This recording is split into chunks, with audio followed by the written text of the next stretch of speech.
Primero lo que tenemos que entender y recordar de valvulopatía es de que es uno de los temas en cardiología que viene más como paciente robot. O sea, va a tener una palabra que va a identificar la valvulopatía. Nosotros tenemos que recordar que en las valvulopatías, de lo más preguntado, es las valvulopatías del lado izquierdo, porque es lo que vamos a ver más en la práctica. Entonces, las valvulopatías del lado izquierdo son más frecuentes que las valvulopatías del lado derecho. Las valvulopatías del lado izquierdo van a ser dominantes en el nivel de la válvula aórtica, mayor que la válvula mitral. Entonces, cualquier cosa, por ejemplo, en un ejemplo chiquito te digo, endocarditis infecciosa, ¿cuál es la válvula más frecuente? Van a ver ustedes en la literatura mundial que sale más la válvula mitral.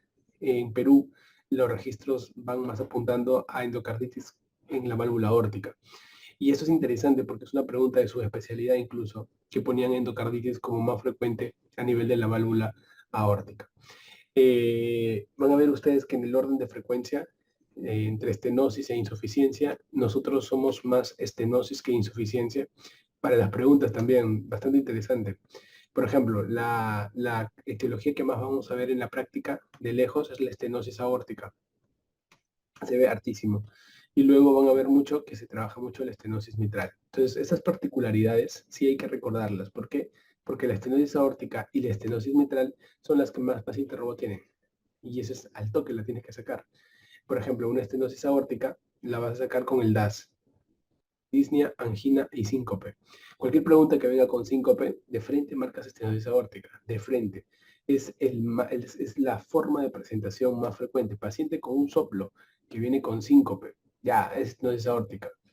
En cambio, la estenosis mitral, que es el otro paciente robot más preguntado, normalmente va a dar, digamos, la vedette va a ser el tipo del soplo. O sea, cómo es el soplo de una estenosis mitral. Ese va a ser como que lo más importante, ¿no?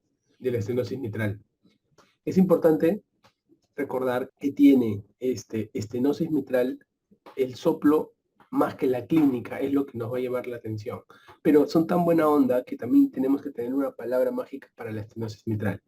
Las pacientes con estenosis mitral, por ejemplo, van a tener algo que no tiene ningún otro tipo de soplo, que es la hemoptisis. Ustedes van a ver hemoptisis en valvulopatías que tienen alta presión capilar pulmonar. Eso es bastante interesante. En el caso de la estenosis mitral, la alta presión capilar pulmonar, debido a que la válvula está cerrada, la aurícula llena de sangre y la presión se transmite hacia atrás, es muy fuerte, pueden romper vasos y el paciente mostrará hemoptisis. La hemoptisis no lo van a ver en otra valvulopatía tan llamativa, pero en la estenosis mitral sí. Entonces, cuando ustedes vean estenosis, hemoptisis y un soplo en su mente, tiene que parecer estenosis mitral. Es muy importante. Es muy importante también recordar la característica del soplo y la relevancia que le dan a la clínica. El médico semiólogo clásico reconoce la estenosis mitral más rápido que en la estenosis aórtica incluso, por el tipo de soplo. Así bien la estenosis aórtica es más famosa por frecuencia, es un soplo de origen más sistólico. En cambio, la estenosis mitral es más diastólico, y eso es lo que va a llamar mucho la atención, el soplo de tipo diastólico. ¿Okay? Cuando nosotros vemos y comparamos un poco el soplo de la estenosis aórtica con el soplo de la estenosis mitral, vamos a ver lo siguiente. Observen, porque acá vienen las preguntas, y justamente es por la clínica. El soplo de la estenosis aórtica, que es el soplo más frecuente, es tipo romboidal. Entonces, en toda la fase de la sístole va a primar ese soplo. Así. Y de las características del soplo, lo que permite que todos marquen rápidamente estenosis aórtica, va a ser la irradiación a la carótida. Ningún soplo tiene una irradiación a carótida tan fuerte, porque justamente como está en el origen de la aorta, la radiación es muy fuerte al cuello. Entonces es muy primate para recordar que tengamos en la clínica del DAS y el soplo irradiado o lo sistólico, en romboidal, llevado hoy con irradiación a la carótida. Ya, eso es muy importante. En cambio, el soplo diastólico fuerte, más preguntado, es el de la estenosis mitral. Entonces, si ves un paciente que tenga la palabra hemoptisis, que no la tiene otra valvulopatía, así como la tiene estenosis mitral, y un soplo de tipo diastólico, vas a ver esto. Las preguntas de soplo diastólico son bien marcadas. Te voy a dibujar un poco, como la válvula está cerrada y se abre, ¡prac! Eso se llama chasquido de apertura. Entonces, la palabra chasquido casi está muy trabajada con esta valvulopatía. El chasquido de apertura. Es una parte de una pregunta muy importante. Luego viene el famoso retumbo diastólico. Nadie tiene el retumbo diastólico. Entra con tanta fuerza ¡pum, pum, pum, pum! Que hace el famoso retumbo diastólico. Y luego de ello, la parte final, tú sabes, el 20% del llenado del ventrículo ocurre por una contracción auricular que aporta el 20%. Esto de acá también se le llama refuerzo presistólico, refuerzo presistólico. Y es presistólico porque es antes de la siguiente sístole, presistólico. Entonces, esas tres cosas nunca faltan en este tipo de soplos. Entonces, si yo tengo en mi mente este modelo de estenosis aórtica, estenosis mitral, ya estoy resolviendo el 70% de las preguntas de este tipo de casos, digamos, ¿no? Entonces, es muy importante. Vamos a responder algunas preguntas. Miren, vamos a ver acá. Varón de 80 años, edad, ¿no? Mayorcito. Acude por presentar síncope, se acabó. ¿Puedes creer que ya leyendo está yendo Maya, ¿no? Examen físico, soplo sistólico y activo, electrocardiograma, ritmo sinusal normal con signo de hipertrofia del ventrículo izquierdo. Claro, pues hay una pelea mayor, una masa, un crecimiento más de la masa ventricular por la resistencia de la aorta, ¿no? Cuando tienes este modelo, automáticamente tú dices, no, están hablándome síncope. Ya me dijeron síncope ya. Y me dicen soplo sistólico. Ya me regalaron la pregunta. Están que me hablan de la estenosis aórtica, ¿no? Ahora mira, la siguiente pregunta. ¿Cuáles son las manifestaciones clínicas que caracterizan a la estenosis aórtica? Por eso que todo va a girar. Eso es lo que sacan al toque a los pacientes. Tienen que buscar ustedes el DAS, ¿no? Disnea, angina y síncope. Disnea, angina, que el dolor precordial y síncope. Nunca va a faltar, ¿no? O sea, esa triada cardinal la tienen que tener presente. Ya vamos a colocarle otro color aquí para que lo tengan presente. Mira esta pregunta. Paciente mujer de 62 años. Presenta disnea de esfuerzo, a veces angina y últimamente ha presentado síncope. ¿Ya? Esto es importante, ¿no? Te dicen que tiene disnea y que ha presentado síncope. Esto quiere decir que te están diciendo nuevamente, enfoca a lo que es una estenosis aórtica. Te regala muy rápido la pregunta. ¿Se han dado cuenta? Automáticamente tú dices, estenosis aórtica. O sea, hay palabras que quiero que aprendan, que uno tiene que aprender a identificar. Las valvulopatías salen las preguntas por las palabras. Es robotizado, muy robotizado. Más que eso no lo vas a ver en otros temas de la cardiología. ¿Ya? Muy, muy robotizado. Entonces, esos son pequeñitos detalles que hay que tener en cuenta. Muy bien. Miren estas preguntas. Paciente varón de 60 años con historia clínica de disnea de esfuerzo, angina de pecho y episodio sincopal. Nuevamente te regala todo esto. Entonces vamos a poner acá. Te pone angina, te pone disnea y te pone síncope, ¿no? Te pone soplo sistólico. Te regaló toda la pregunta. ¿Qué cosa será? Una estenosis aórtica, ¿no? Ahora, cuando tú ya llegas al rubro de las probables etiologías de la estenosis aórtica, tú vas a encontrar que la estenosis aórtica prácticamente domina en dos grupos etarios. Tenemos el grupo etario de los jóvenes y el grupo etario de los ancianos. Las preguntas de examen más frecuentes son de ancianos, porque la forma de causa de presentación son las calcificaciones de la aorta. Y una pregunta en jóvenes como causa de estenosis aórtica es la aorta bicúspide. O sea, en vez de ser las tres valvas de la aorta, tiene dos. Se llama aorta bicúspide. Y estas preguntas son muy asociadas porque la aorta bicúspide se asocia mucho a dos situaciones. La primera, a la coartación de aorta. Por eso que vas a ver que muchos pacientes con coartación de aorta tienen un soplo. Entonces la gente dice, ¿por qué los de la coartación de aorta tienen un soplo sistólico y activo? porque se asocian a la válvula bicúspide, por eso. Y la otra es el síndrome de Turner, el síndrome de Turner. Por eso es que es bien importante que cuando ustedes tienen una válvula aórtica bicúspide, te van a preguntar esto. Es una pregunta clásica. O te preguntan coartación asociativa o síndrome de Turner. Y si te preguntaran para un paciente muy anciano, más de 70 años generalmente, la causa más frecuente sería calcificación. ¿Ya? Eso es interesante. Así como la estenosis aórtica y la estenosis mitral gobiernan las preguntas, también tenemos las insuficiencias. Para las insuficiencias tenemos insuficiencia tanto aórtica como insuficiencia mitral. Lo que va a gobernar en la insuficiencia aórtica, por ejemplo, y la insuficiencia mitral, van a ser palabras distintivas muy fácilmente identificables. Por ejemplo, en una insuficiencia aórtica, ustedes saben que una insuficiencia aórtica se va a dar en dos situaciones. Una, o porque la aorta está grande, o sea, algo pasó con la aorta grandosa, o porque la misma válvula está fallando. O sea, la válvula está fallando. ¿Ok? Las válvulas. Generalmente, cuando ustedes vean que las válvulas fallan, o sea, la propia válvula está fallando, esto se asocia mucho a problema de la válvula y problema de endocarditis. Eso se ve bastante.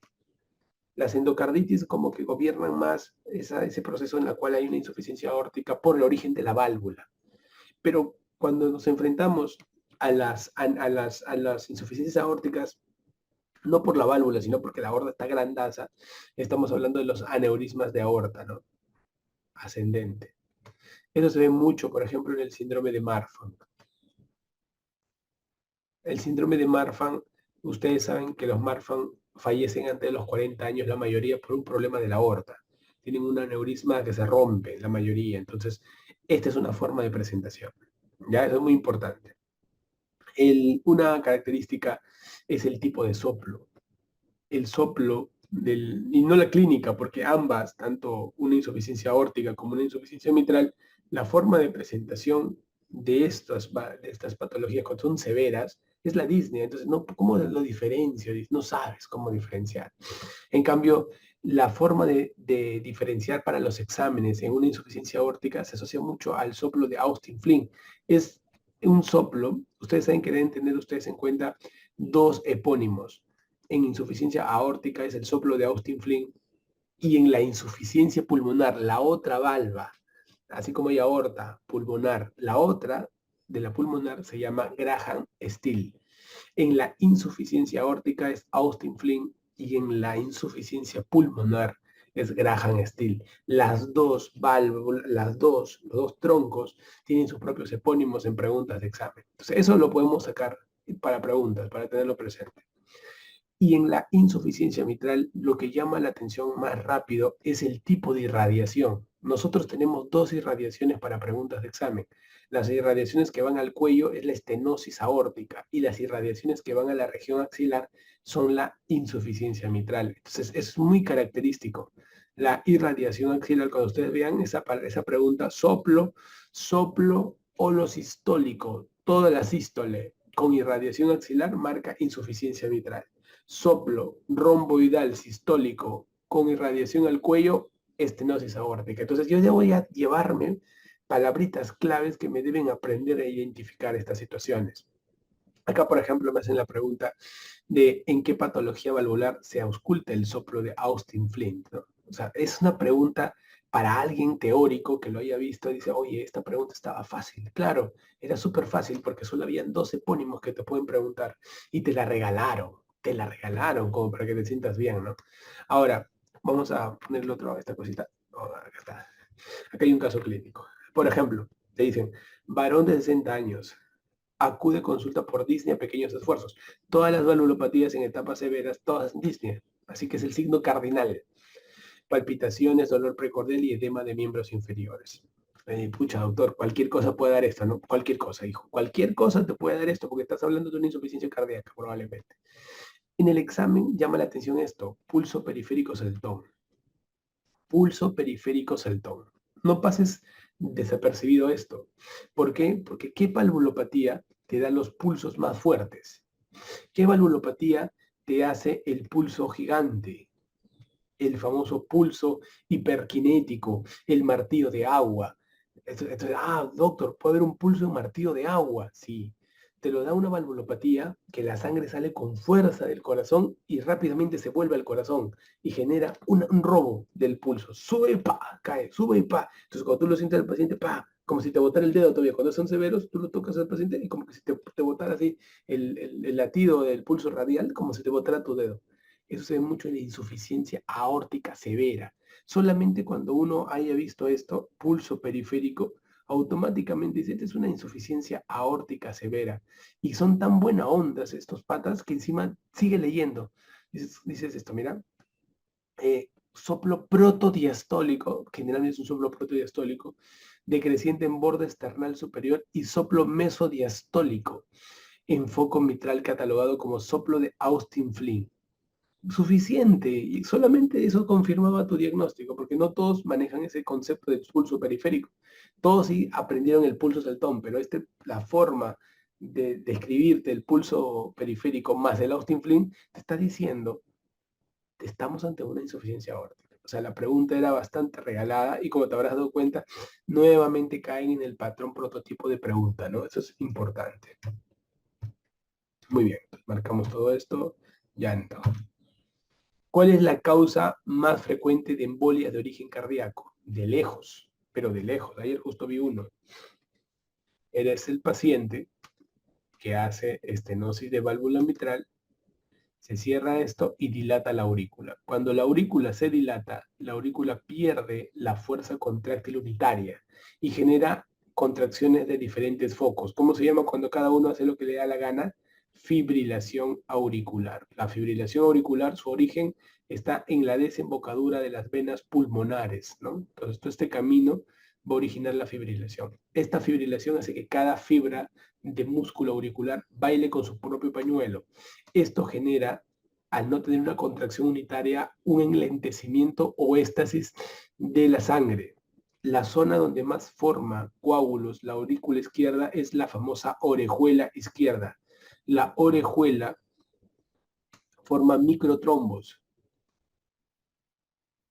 Y como estos pacientes están tan dilatadas las aurículas, entran en fibrilación auricular, de tal manera que esa fibrilación hace que el trombo viaje, ubicándose lo más frecuente en la zona femoropoplitea, originando así la trombosis de miembro inferior derecho, izquierdo, lo que tú quieras, pero es la trombosis femoropoplitea.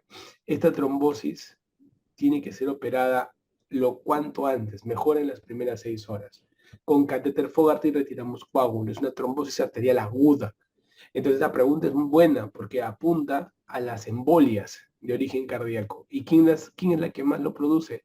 La estenosis mitral, que entra en una fibrilación auricular. ¿Ya? Eso no lo olvides, por favor, porque esto es lo más frecuente que vemos en los hospitales con respecto a trombosis arteriales en pacientes no diabéticos, por ejemplo, ¿no? Tú ves un paciente con trombosis arterial, no es diabético, tócale el pulso. Te ponen así, paciente que viene con la pierna helada, fría, blanca, con mucho dolor, te dice, esto es trombosis arterial. Tócale el pulso. ¿Cómo está? ¿Es regular o irregular? Doctor, tienes razón, su pulso es irregular. Fibrilación fue la culpable. Anda, llame y que lo operen rápido. Tiene menos de 6 horas con mejor pronóstico. Tócale el pulso. ¿Cómo está? Doctor, está regular. ¿Y solamente tiene trombosis en una pierna? Sí.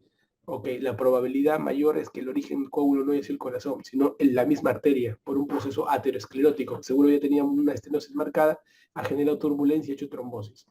Están diferenciando el origen de una trombosis en el mismo lugar versus una trombosis originada por un coágulo que ha venido migrado del corazón. Entonces, esas son clínicas tocando al paciente y eso tienen que ustedes aprenderlo muy bien. ¿Cuál es la causa más frecuente de valvulopatía mitral? De lejos, la fibra reumática. De lejos. La fibra reumática puede ser cualquier cosa en realidad. Puede ser una insuficiencia o una estenosis. Puede ser un problema mitral o un problema aórtico. Entonces hay que tenerlo en cuenta. ¿Ya? Mujer de 56 años acude por disnea a medianos esfuerzos y disnea paroxística nocturna, ortopnea y edema de miembros inferiores. Bueno, hasta aquí nomás, ya cuando dice disnea paroxística nocturna, prácticamente el examen te está diciendo que tiene una insuficiencia cardíaca importante. pero luego te dice una palabra secreta. Miren esto. Y miren, al toque la sacaban. Te dice expectoración hemoptóica. Disnea paroxística, expectoración hemoptóica. Y luego te dicen que tiene un soplo con chasquido de apertura. Mira, ¿qué les están diciendo? Está regalándole la pregunta. Demasiada. Expectoración hemoptóica, soplo diastólico, chasquido. No se diga más. Estamos ante un paciente con una estenosis mitral. ¿Vieron? No había mucho que analizar. Paciente en estenosis mitral que está con una insuficiencia cardíaca. Entonces, acuérdense, los que hacen los exámenes piensan primero la alternativa y luego comienzan a crear el paciente robot basado en la alternativa y van a pasar por los conceptos que yo les estoy enseñando. No van a usar cosas distintas a las que yo les enseño. Esos son los parámetros que ellos van a utilizar, porque yo les enseño a partir de pacientes y ellos solo piensan en pacientes. Y las etiologías todas teóricas, flashcards, pero la clínica no es tan fácil de identificar cuando no tienes experiencia. Entonces ellos van a pensar en el paciente y comienzan a generar el cuadro clínico y te van a dejar palabras secretas. Por eso que es muy importante enfocar preguntas. Muy bien. Mira esta pregunta. Es una pregunta fisiopatológicamente hablando, ¿no? Te dice, varón de 37 años acude por presentar disnea y hemoptisis. Yo cuando veo hemoptisis, yo no voy a pensar rápidamente que esto es una estenosis central, ¿no? Yo digo, pucha, podría ser una bronquiectasia o una bronquitis crónica, o sea, siempre piensa por el lado pulmonar, ¿no? Primero. Luego te dicen que el paciente tiene una arritmia cardíaca. Esto es bastante interesante. ¿Por qué? Porque si tiene una arritmia cardíaca, el paciente ya te está llevando al corazón, ¿no? Ya no te quedas en el pulmón. Y luego te pone en el test de esfuerzo o en esa congestión pulmonar. Bueno, ya se fue, doctor. No creo que ese hemoptisis sea por un tema de bronquiectasia, como usted dice, o un tema de bronquitis, porque el paciente tiene congestión pulmonar. Y usted sabe que cuando alguien tiene congestión pulmonar es porque el corazón está fallado. Entonces, este problema es de corazón. Y luego te ponen test de esfuerzo, genera arritmias y signos de isquemia. Dice, ¿cuál es el mecanismo fisiopatológico alterado? Entonces, doctor, estamos ante un problema de presiones retrógradas. Aparentemente, tenemos un aumento de la presión probablemente retrógrada y la causa más frecuente es la estenosis mitral. La estenosis mitral tiene de las más altas presiones, aumenta de la presión intraauricular y luego esto va a hacer un aumento de la presión capilar pulmonar y esto va a ser una hemoptisis. Usted lo sabe, doctor, sí.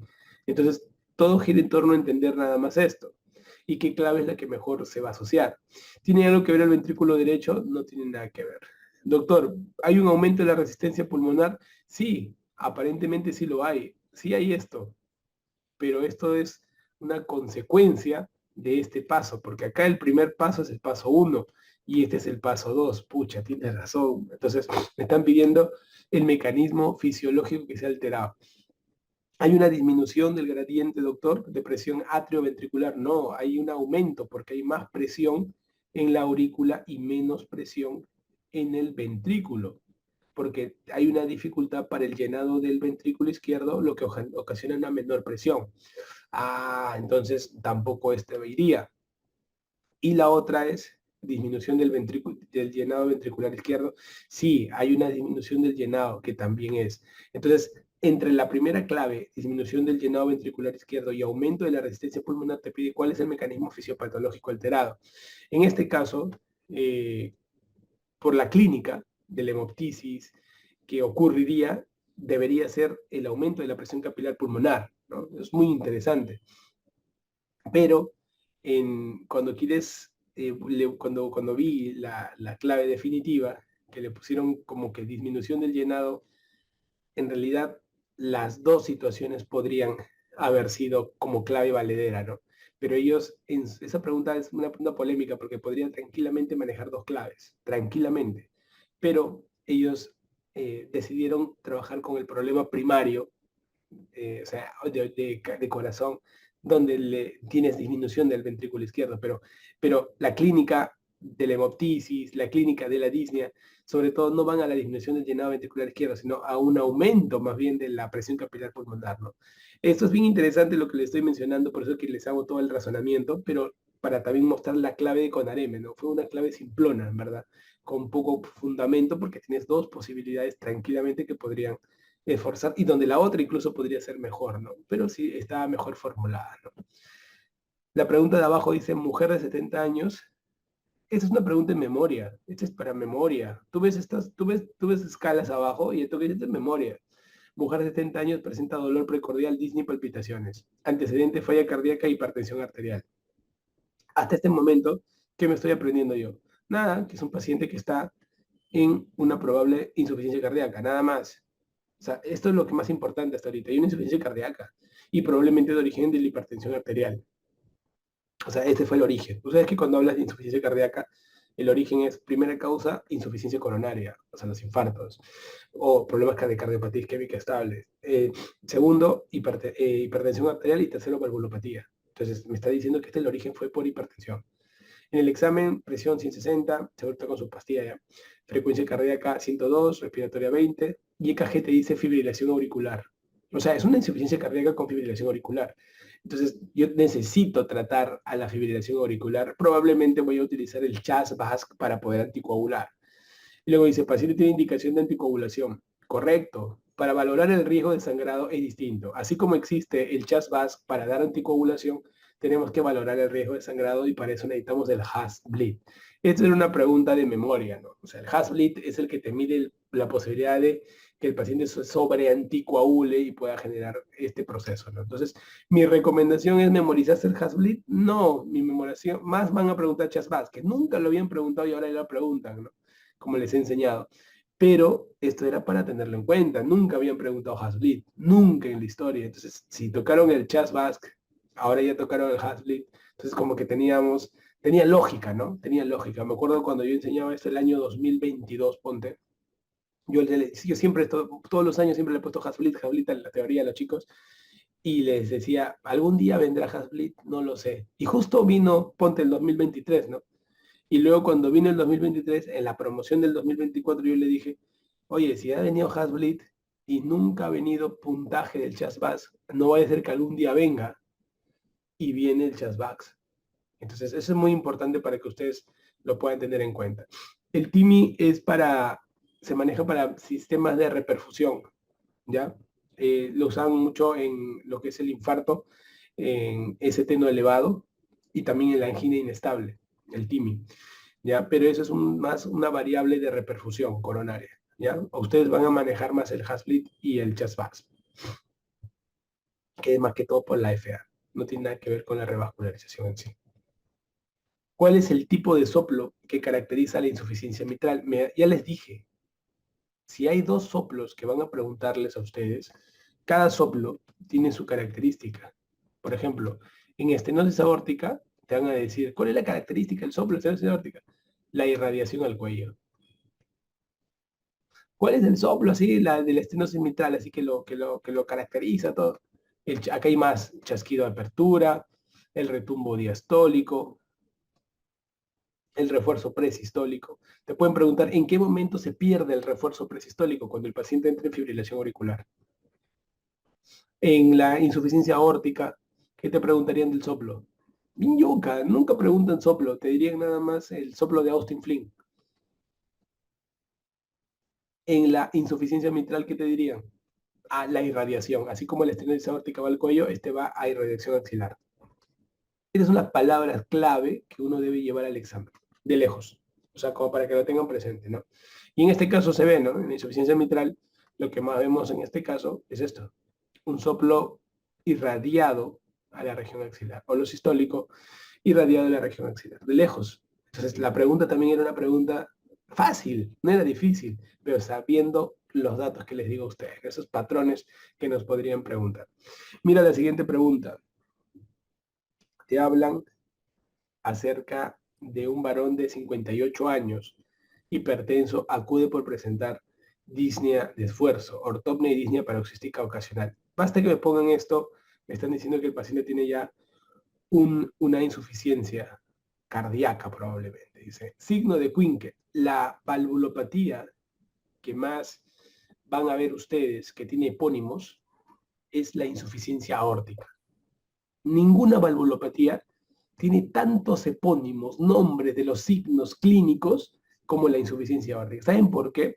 Porque ustedes van a encontrar, tú le agarras a un pata con insuficiencia aórtica, le miras acá en la horquilla external y vas a ver que hay un latido grandazo, fuertazo, así como un sapo.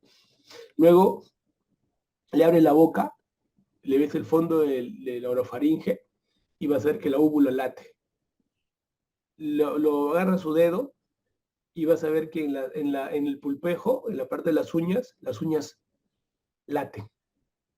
Tocas su pulso y sientes como que te golpea. O sea, es un paciente que te manifiesta esos cambios de presión muy fuertes. Por lo tanto, le nacieron los epónimos. Todo el mundo le comenzó a aprovechar y meter su nombre. Punto. Y por eso cuando ustedes vean un epónimo y no se acuerden más cosas, marca insuficiencia aórtica. Nunca hay pierde. Luego te ponen pulso bigeminado, latido supraesternal, ¿ves? Latido supraesternal visible, lo que te contaba, ¿ves? De la horquilla. Corazón, choque de punta en sexto espacio por fuera de la línea. Es una hipertrofia, es un corazón grande, es una cardiopatía dilatada, ¿no? Y luego te ponen soplo diastólico aspirativo, que es típico de la insuficiencia aórtica. O sea, basta con los epónimos. Tenías acá ya Queen, tenías lo que es el latido supraesternal. Y tu mente dice, esos epónimos, este es un paciente con insuficiencia cardíaca más epónimos, mira, más epónimos, así tienes que poner tú. Y para no tener dudas, te ponen soplo diastólico aspirativo todavía, ¿no? Clásico. Entonces, chumas, esta es la fórmula para marcar insuficiencia aórtica como paciente robot. Lo sacabas al toque, o sea, no tenías que haber hecho mucho análisis. Eso es lo más importante, ¿ok? Muy bien. Paciente que presenta soplo sistólico que no se irradia el cuello. Dice, ¿no? Soplo sistólico que no se irradia el cuello. Acá vienen dos preguntas muy interesantes, muy interesantes. ¿Por qué? Porque cuando alguien me dice, paciente, mira, escúchame, tiene un soplo sistólico que no se irradia el cuello, te lo queda feo, bro. ¿Por qué? Porque podría ser, ¿qué situación? No se irradia el cuello. ¿Por qué me pone no se irradia el cuello? Porque te está diciendo, no pienses en estenosis aórtica. Eso te está diciendo, no pienses en estenosis aórtica, que es lo más frecuente. Ya. ¿Y qué podría ser? Y luego te da otro dato, dice, que disminuye la intensidad cuando el paciente adopta el decúbito o en cuclillas y aumenta con el paciente de pie. Mira, la pregunta va orientada a lo que es cambios de los soplos con la posición del paciente. Entonces, hay que recordar algo. Cuando un paciente tiene más sangre en el corazón, los soplos podrían aumentar o disminuir. Hay dos situaciones. Por ejemplo, si nosotros pujamos, hacemos valsalva, eso se llama valsalva. ¿Qué ocurre cuando hay valsalva? Cuando nosotros pujamos, todo es muy importante. ¿Okay? Pata se va hacia atrás. Entonces, ¿qué es lo que tenemos que tener presente? Va a disminuir el retorno venoso.